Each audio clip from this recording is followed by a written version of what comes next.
Friends, आज हम लोग शॉर्ट टर्म कॉस्ट डिस्कस करेंगे जो कि हमारे कॉस्ट चैप्टर का अगला टॉपिक रहेगा। शॉर्ट टर्म कॉस्ट में हम बात करेंगे कि शॉर्ट टाइम पीरियड में फर्म में और इंडस्ट्री में कितने टाइप का कॉस्ट देखने को मिलेगा और उसके मीनिंग क्या क्या है। चलो शुरू करेंगे। सबसे पहले बात करते हैं कि ये शॉर्ट टर्म कॉस्ट जो है वो कितने टाइप का हो सकता है। तो जैसा कि हम लोगों ने शॉर्ट रन के बारे में पहले ही डिस्कस कर रखा है, हमें शॉर्ट टाइम पीरियड के बारे में मालूम है। हमने प्रोडक्शन में देखा था कि शॉर्ट टाइम पीरियड का क्या मतलब है एंड लॉन्ग पीरियड का क्या मतलब है। तो शॉर्ट रन से हम समझते हैं कि ये एक ऐसा टाइम पीरियड है, short period is a time period जिसमें ड्यूरिंग विच, जिस टाइम पीरियड में जितने भी इनपुट्स होते हैं, all the factors of production, जिनको हम एक वर्ड में इनपुट कह सकते हैं। तो शॉर्ट टाइम पीरियड आपका एक ऐसा टाइम पीरियड था जिसके दौरान जितने भी इनपुट्स होते हैं फर्म के, वो सारे के सारे आपके दो पार्ट्स में डिवाइडेड हो जाते हैं। कुछ फैक्टर्स आपके हो जाते हैं फिक्स्ड, जिनको हम फिक्स फैक्टर्स के नाम से जानते थे, और कुछ फैक्टर्स शॉर्ट पीरियड में हमारे रहते हैं वेरिएबल, जिनको हम चेंज कर सकते हैं, तो उन्हें हम वेरिएबल फैक्टर्स के नाम से जानते हैं। तो short run is a time period during which all the inputs or all the factors of production are divided into two parts, some are fixed and some are variable। और हम लोगों ने कल शुरू किया है कॉस्ट, तो हम ये कॉस्ट का डेफिनेशन भी जानते हैं। कॉस्ट को एक वर्ड में हम कह रहे थे कि इट इज द एक्सपेंडिचर, ये खर्च होता है जो कौन बियर कर रहा है, जो कौन इनकर कर रहा है, तो प्रोड्यूसर कर रहा है। और प्रोड्यूसर ये खर्च जो है वो किसके ऊपर कर रहे हैं, तो आप याद करें डेफिनेशन में ये वही खर्च है जो इनपुट के ऊपर किया जाता है। इनपुट को परचेज करने पर या इनपुट को हायर करने के लिए प्रोड्यूसर के द्वारा जो भी एक्सपेंडिचर किया जा रहा था, हम उसी एक्सपेंडिचर को कॉस्ट के नाम से जानते हैं। अब हमें कॉस्ट का मतलब भी मालूम है और हम शॉर्ट रन के बारे में भी जानते हैं, अभी हमने रिपीट भी कर लिया। तो अगर हम शॉर्ट रन कॉस्ट की बात करेंगे एक साथ, तो शॉर्ट रन कॉस्ट आपका एक ऐसा कॉस्ट होगा जो आपको, या इसको यूं कहें कि शॉर्ट रन में जो कॉस्ट होगा वो भी आपका दो टाइप का हो जाएगा। क्यों दो टाइप का हो जाएगा? तो क्योंकि जितने भी इनपुट्स हैं वो शॉर्ट रन में दो टाइप के हैं, तो इन्हीं इनपुट के ऊपर होने वाले खर्च को हम कॉस्ट कह रहे हैं।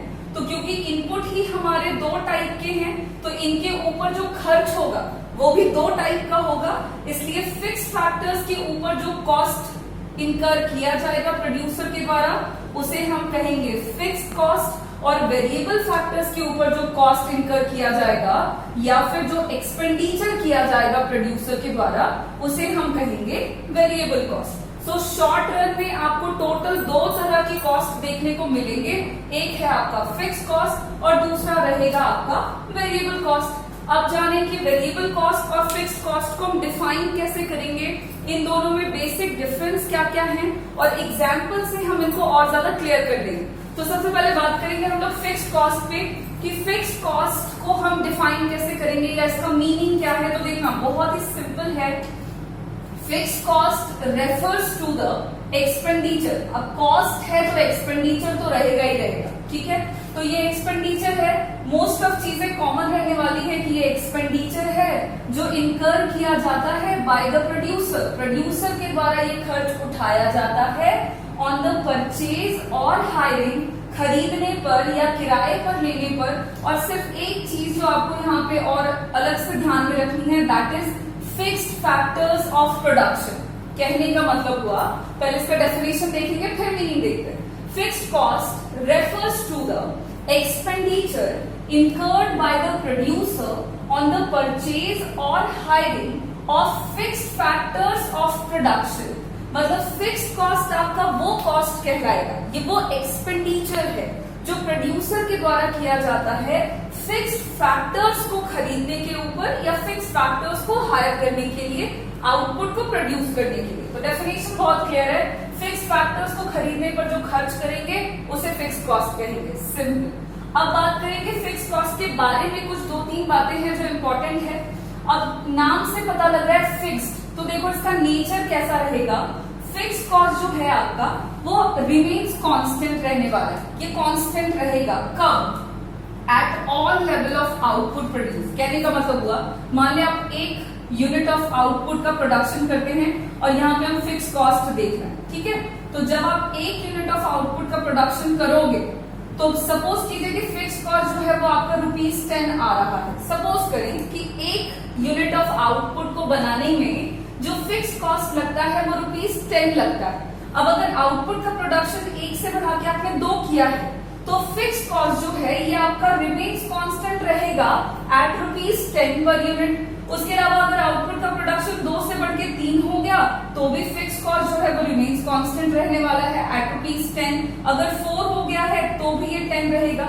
तो यही कहने का मतलब है कि कितना भी लेवल ऑफ आउटपुट का प्रोडक्शन आप कर लें, आप इसको बढ़ाएं या घटाएं, फिक्स्ड कॉस्ट जो है वो आपका फिक्स्ड रहेगा, वो कांस्टेंट रहने वाला है at all level of output produce. ये पहली बात जो फिक्स्ड कॉस्ट के बारे में है कि फिक्स्ड कॉस्ट आपका चेंज कभी नहीं होगा, ये कभी नहीं बदलेगा। एक बार जितना लग रहा है हर बार वो प्रोडक्शन के लेवल पर उतना ही लगने वाला है। दूसरी जो बात है वो ये भी है इंपॉर्टेंट कि it is present even when output is 0। कहने का मतलब है कि अगर आउटपुट का जो प्रोडक्शन आप कर रहे हैं, सपोज कीजिए कि आउटपुट का प्रोडक्शन जो आप कर रहे हैं वो 0 है। क्या मतलब हो गया इसका? इसका मतलब हो गया कि आप कुछ भी नहीं बना रहे, आप 0 प्रोडक्शन कर रहे हैं। तो जब आप प्रोडक्शन जो कर रहे हैं अगर वो 0 है, मतलब आप कुछ नहीं बना रहे हो, उस वक्त भी जो फिक्स्ड कॉस्ट है ना वो आपका लगेगा। अब सोचोगे कुछ नहीं बना रहे फिर कैसे फिक्स्ड कॉस्ट लग रहा है? तो सिंपल समझें, सपोज आप जमीन पर, जो कि land is an important factor of production, तो आपने लैंड पर या आपने कोई बिल्डिंग का सेटअप कर रखा है और वहां पे आप प्रोडक्शन का काम कर रहे हैं। अब आपने प्रोडक्शन 1 महीने के लिए बंद कर दिया। सपोज कीजिए कि आपने प्रोडक्शन किसी भी रीजन से बंद कर दिया है, रॉ मटेरियल्स नहीं मिल रहा है, लॉकडाउन हो गया सपोज करिए। तो उस सिचुएशन में क्या हो रहा है कि जो आपका बिल्डिंग का कॉस्ट आ रहा है, मतलब बिल्डिंग का जो भी आप रेंट पे करते हैं या जो भी उसका कॉस्ट है, आपको वो तब भी देना पड़ेगा जब आप आउटपुट का प्रोडक्शन कुछ भी नहीं कर रहे हैं। तो ये इसलिए क्योंकि जो लैंड है या जो बिल्डिंग है वो आपका फिक्स्ड फैक्टर है, आप उसको चेंज नहीं कर सकते हैं। तो भले आप प्रोडक्शन करें न करें, फिक्स्ड कॉस्ट जो है वो आपका लगेगा। तो इसलिए कह रहे हैं कि आप फिक्स्ड कॉस्ट आपका तब भी प्रेजेंट होता है जब आउटपुट का प्रोडक्शन जो है वो 0 रहेगा। तो ये 2 बातें हैं फिक्स्ड कॉस्ट के बारे में कि आउटपुट का production is 0 when fixed cost is present. And the second point is कि जैसे जैसे आउटपुट का प्रोडक्शन चेंज करेगा फिक्स्ड कॉस्ट पे कोई असर नहीं पड़ने वाला है, दैट रिमेन्स कांस्टेंट। अब यहाँ पे हमने फिक्स्ड कॉस्ट के बारे में देखा है, उसके बारे में आपको एक और बात जाननी है कि फिक्स्ड कॉस्ट के कुछ और नाम हैं। आपको फिक्स्ड कॉस्ट कुछ अलग अलग नाम से भी देखने को मिलेंगे। कौन कौन से नाम हो सकते हैं? तो फिक्स्ड कॉस्ट को ही आप सप्लीमेंट्री कॉस्ट के नाम से पाएंगे। आप बुक्स में देख सकते हैं, आपको क्वेश्चंस पूछा जा सकता है कि what do you mean by supplementary cost. तो कंफ्यूज होने की जरूरत नहीं है, supplementary cost and fixed cost दोनों सेम है। Fixed cost is also known as indirect cost. इसको इनडायरेक्ट कॉस्ट के नाम से भी जानते हैं। और इसका एक और नाम है दैट इज ओवरहेड कॉस्ट। तो फिक्स्ड कॉस्ट के टोटल 3 और नाम हैं, that is supplementary cost, indirect cost and overhead cost. तो आपको इन तीनों में से जहां कहीं पे भी ये 3 दिखे समझ जाना है कि फिक्स्ड कॉस्ट की बात होगी। And now the most important term is example. हम एग्जाम्पल से फिक्स्ड कॉस्ट को और क्लियर कर सकते हैं। फिक्स्ड कॉस्ट के एग्जाम्पल में आपका सबसे पहले आता है रेंट ऑफ लैंड। जो लैंड है ये आपका फिक्स्ड फैक्टर है। आप याद करें, हमने प्रोडक्शन के चैप्टर में fixed factor and variable factor पढ़ा हुआ है। तो फिक्स्ड फैक्टर को हमने डिफाइन भी किया, उसके एग्जांपल्स भी देखे थे। तो जो लैंड है वो फिक्स्ड फैक्टर है। तो क्योंकि यहाँ पे हम कॉस्ट की बात कर रहे हैं, तो लैंड पर जो कॉस्ट यानी कि लैंड में जो खर्चा लगेगा वो भी आपका फिक्स्ड कॉस्ट का एग्जाम्पल होगा। और लैंड को उसके काम के बदले में मिलता है rent. So rent is an example of fixed cost. Similarly interest जो लग रहा है कैपिटल पर, जो कैपिटल है आपका, जो पैसा है, जो फंड आपने लगाया हुआ है अपने बिजनेस में, उस पे जो आप इंटरेस्ट लगा रहे हैं, मतलब आप दे रहे हैं, नहीं लगा रहे हैं, बल्कि ये इंटरेस्ट जो है कैपिटल पर, ये भी एक एग्जांपल है आपके फिक्स्ड कॉस्ट का। Similarly payment of permanent staff, आपके बिजनेस में जो परमानेंट स्टाफ हैं जिनको आप चेंज नहीं कर सकते, उनको जो आप पे कर रहे हो, उनको जो आप सैलरी दे रहे हो, वेज दे रहे हो, वो भी आपका एग्जाम्पल होगा फिक्स्ड कॉस्ट का। क्योंकि प्रोडक्शन करो न करो, परमानेंट स्टाफ है, आपको उनको कॉस्ट जो है वो देना पड़ेगा, मतलब आपको उनको सैलरी देनी पड़ेगी। तो पेमेंट ऑफ परमानेंट स्टाफ जो है वो भी आपका फिक्स्ड कॉस्ट का एग्जाम्पल है। एक और है दैट इज लाइसेंस फीस।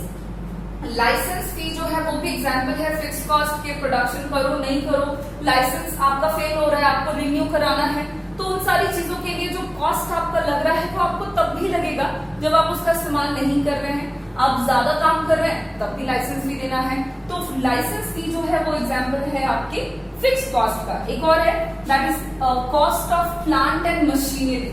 जो भी मशीनरी आपने यूज किया हुआ है अपने बिजनेस में, जो भी प्लांट का मतलब पौधा ना समझ लें, प्लांट से यहाँ पे मतलब हो गया बिल्डिंग का जो सेटअप है आपका, तो वो जो प्लांट्स हैं और जो मशीनरी है उस पे उसका जो कॉस्ट लगता है वो भी आपका एक एग्जाम्पल होगा फिक्स्ड कॉस्ट का। तो ये कुछ एग्जाम्पल्स हैं हमारे फिक्स्ड कॉस्ट के, जिससे हमको पता लग रहा है कि ये जो है खर्चे ये आपको उठाने पड़ेंगे तब भी जब आप प्रोडक्शन जीरो कर रहे हैं, और ये जो कॉस्ट है ये फिक्स्ड होता है, ठीक है, ये आपका कभी भी चेंज नहीं होने वाला है जैसे जैसे आउटपुट का प्रोडक्शन चेंज हो रहा है उसके साथ। तो यहाँ पे हमने फिक्स्ड कॉस्ट देखा है।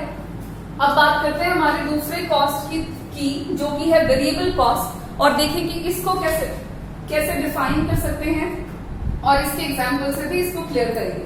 तो देखो वेरिएबल कॉस्ट का मतलब हो गया, variable cost refers to the expenditure, ये खर्च है जो इनकर किया जा रहा है प्रोड्यूसर के द्वारा ऑन द परचेज और hiring of variable factors of production. Fixed and variable में एक ही चीज का डिफरेंस है। फिक्स्ड कॉस्ट क्या था, तो जो फिक्स्ड फैक्टर्स को खरीदने पर खर्च करेंगे वो फिक्स्ड कॉस्ट है, और वेरिएबल कॉस्ट क्या है, तो जो वेरिएबल फैक्टर्स को खरीदने या हायर करने पर खर्च किया जाएगा उसे वेरिएबल कॉस्ट कहेंगे। इसके नेचर को समझते हैं, तो जैसा कि नाम से पता लग रहा है वेरिएबल यानी कि वैरी करेगा, ये चेंज करेगा, कब और कैसे वो समझने वाली बात है। तो जो वेरिएबल कॉस्ट होंगे वो आपके चेंज होंगे, साथ ही साथ जैसे जैसे आप आउटपुट का प्रोडक्शन चेंज करोगे उसके साथ साथ आपका वेरिएबल कॉस्ट जो है वो चेंज कर जाएगा। मतलब सपोज करिए यहाँ पे आप आउटपुट का प्रोडक्शन कर रहे हैं, यहाँ पे है आपका वेरिएबल कॉस्ट सपोज करिए, तो सपोज आपने 0 लेवल ऑफ प्रोडक्शन किया है, तो वेरिएबल कॉस्ट के बारे में एक चीज और है कि जो वेरिएबल कॉस्ट होता है ये आपका 0 होता है कब, जब आपका आउटपुट का प्रोडक्शन जो है वो भी 0 हो, मतलब जब आप आउटपुट कुछ भी नहीं बना रहे हैं तो जो वेरिएबल कॉस्ट है ना वो भी 0 रहेगा, और जो वेरिएबल कॉस्ट है वो चेंज करेगा जैसे जैसे हमारे आउटपुट का प्रोडक्शन चेंज करेगा। कहने का मतलब हुआ कि ये कैसे चेंज करेगा, तो वेरिएबल कॉस्ट बढ़ेगा जैसे जैसे आप इंक्रीज करते हैं आउटपुट के प्रोडक्शन को, और वेरिएबल कॉस्ट घटेगा जैसे जैसे आप डिक्रीज करेंगे आउटपुट प्रोड्यूस को। तो जब 0 है आउटपुट का प्रोडक्शन तो वेरिएबल कॉस्ट भी होगा 0। मान लीजिए कि आप 1 यूनिट ऑफ आउटपुट का प्रोडक्शन कर रहे हैं तो वेरिएबल कॉस्ट आपका कुछ ना कुछ लगेगा। सपोज करिए कि वो लग रहा है आपका ₹10, फिर आपने आउटपुट का प्रोडक्शन बढ़ाया है, तो आप आउटपुट का प्रोडक्शन बढ़ाए हो, जो वेरिएबल कॉस्ट है आपका वो भी इंक्रीज करेगा। सपोज वो इंक्रीज करके हो गया ₹18 ओके पर यूनिट, फिर आपने आउटपुट का प्रोडक्शन 2 से बढ़ा के 3 किया, वेरिएबल कॉस्ट भी बढ़ करके सपोज 18 से बढ़ के हो जाएगा 24, फिर आपने आउटपुट का प्रोडक्शन बढ़ाया 3 से 4, वेरिएबल कॉस्ट भी बढ़ करके हो गया सपोज 24 से 28। तो ये देखने में पता लग रहा है कि जब आउटपुट का प्रोडक्शन है 0 तो वेरिएबल कॉस्ट भी है 0, मतलब कुछ नहीं बना रहे हो तो कोई खर्चा नहीं लगेगा वेरिएबल के तौर पे। और जैसे जैसे आप आउटपुट के प्रोडक्शन को बढ़ाते हैं तो हमको दिख रहा है कि हमारा वेरिएबल कॉस्ट जो है वो भी बढ़ रहा है, और इसका जस्ट ऑपोजिट कि आप आउटपुट के प्रोडक्शन को 4 से घटा के 3, 3 से घटा के 2 और 2 से घटा के 1 करोगे तो वेरिएबल कॉस्ट भी आपका जैसे जैसे क्या होता जा रहा है, डिक्रीज होता जा रहा है। तो वेरिएबल कॉस्ट के नाम से है, ये वैरी करेगा जैसे जैसे आउटपुट का प्रोडक्शन वैरी करता है। अब वेरिएबल कॉस्ट के भी कुछ और नाम है, it is also known as variable cost को आप डायरेक्ट कॉस्ट के नाम से भी पाएंगे बुक्स में, और सम एल्स आपको कहीं कहीं ये दिखेगा, तो ये डायरेक्ट कॉस्ट के नाम से भी पाया जाता है। और इसका एक और नाम है that is prime cost. Variable cost को हम प्राइम कॉस्ट के नाम से भी जानते हैं। तो वेरिएबल कॉस्ट के 2 ही और नाम है, डायरेक्ट कॉस्ट और प्राइम कॉस्ट। अब बात करें कि वेरिएबल कॉस्ट के एग्जाम्पल्स क्या क्या होंगे, कौन कौन से कॉस्ट या कौन कौन से खर्चे जो हैं वो वेरिएबल कॉस्ट कहलाएंगे। तो देखो सबसे पहला जो कॉस्ट है वो होगा आपका पेमेंट ऑफ रॉ मटेरियल। ये जो रॉ मटेरियल है इसको हम चेंज कर सकते हैं अकॉर्डिंग टू नीड। हम रॉ मटेरियल्स को बढ़ा सकते हैं, घटा सकते हैं। ज्यादा प्रोडक्शन करना होगा तो हम ज्यादा रॉ मटेरियल खरीदेंगे, कम प्रोडक्शन करना होगा तो हम कम रॉ मटेरियल लाएंगे। तो इसका जो पेमेंट बनेगा वो भी according to level of output produce change करेगा। तो जो पेमेंट है रॉ मटेरियल का वो भी आपका क्या हो जाएगा, फिक्स्ड कॉस्ट होगा। Similarly wages of casual labour, जो आपके कैजुअल लेबर हैं जो डेली बेसिस पे काम कर रहे हैं, तो कैजुअल लेबर का जो भी आप वेज पे करोगे वो भी वेरिएबल कॉस्ट है, क्योंकि अगर आपको आउटपुट ज्यादा प्रोड्यूस करना है तो आप कैजुअल लेबर ज्यादा ले आओ तो खर्चा ज्यादा, अगर कम करना है तो कुछ लेबर्स को आप हटा दो काम से तो खर्चा कम हो जाएगा। तो जो वेज आप दे रहे हो कैजुअल लेबर को वो भी क्या कॉस्ट कहलाएगा, variable cost. Similarly cost of electricity and fuel, जो भी इलेक्ट्रिसिटी का आप इस्तेमाल करेंगे, फ्यूल वगैरह का आप इस्तेमाल कर रहे हैं बिजनेस में, तो उसका जो भी कॉस्ट आएगा, उसके जो भी खर्चे हैं वो सारे खर्चे भी आपके वेरिएबल कॉस्ट होंगे। इलेक्ट्रिसिटी वगैरह, ज्यादा प्रोडक्शन करना है, आप ज्यादा मशीनरी चला रहे हैं तो उस केस में इलेक्ट्रिसिटी अगर आप इस्तेमाल कर रहे हैं तो उसका खर्चा ज्यादा आएगा, कम है तो कम आएगा। अगर कुछ भी नहीं बना रहे तो झूठ मूठ का मशीन तो आप चलाकर छोड़ नहीं देंगे तो उसका जो कॉस्ट है वो जीरो रहेगा।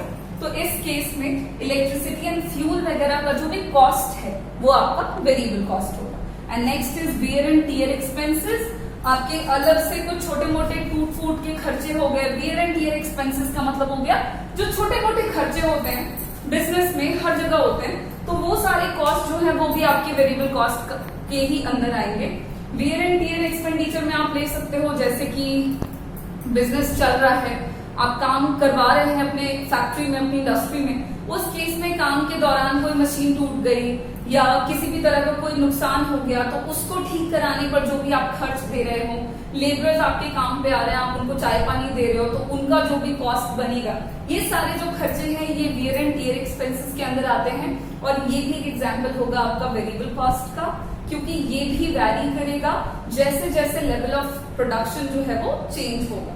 तो यहाँ पे हमने देखा है शॉर्ट रन कॉस्ट, जो कि था हमारा दो टाइप का, fixed cost and variable cost. दोनों को हम लोगों ने देख लिया है, डेफिनेशन देखा, उनकी कुछ कैरेक्टरिस्टिक्स देख लिए हैं कि फिक्स्ड कॉस्ट कैसा होगा, कब प्रेजेंट होगा, कब एब्सेंट होगा, एग्जाम्पल्स एंड उसके कुछ दूसरे नाम। वेरिएबल कॉस्ट के साथ भी सेम। तो हमारे एग्जामिनेशन में जनरली क्वेश्चन आपसे पूछा जा सकता है कि difference between fixed cost and variable cost. तो ज्यादा कुछ नहीं करना, बस यही दोनों जो आपको दिख रहे हैं इसमें जो हमने 4-5 पॉइंट्स देखे हैं आप इन्हीं को अच्छे से पॉइंट वाइज बना के लिख दें तो हमारा डिफरेंस वाला जो क्वेश्चन है उसका आंसर पूरा हो जाएगा। यहाँ पे ये टॉपिक फिनिश। इसके आगे हम लोग अपने अगले टॉपिक पे चलेंगे जो कि होगा आपका concepts of total cost, average cost and marginal cost. Thank you.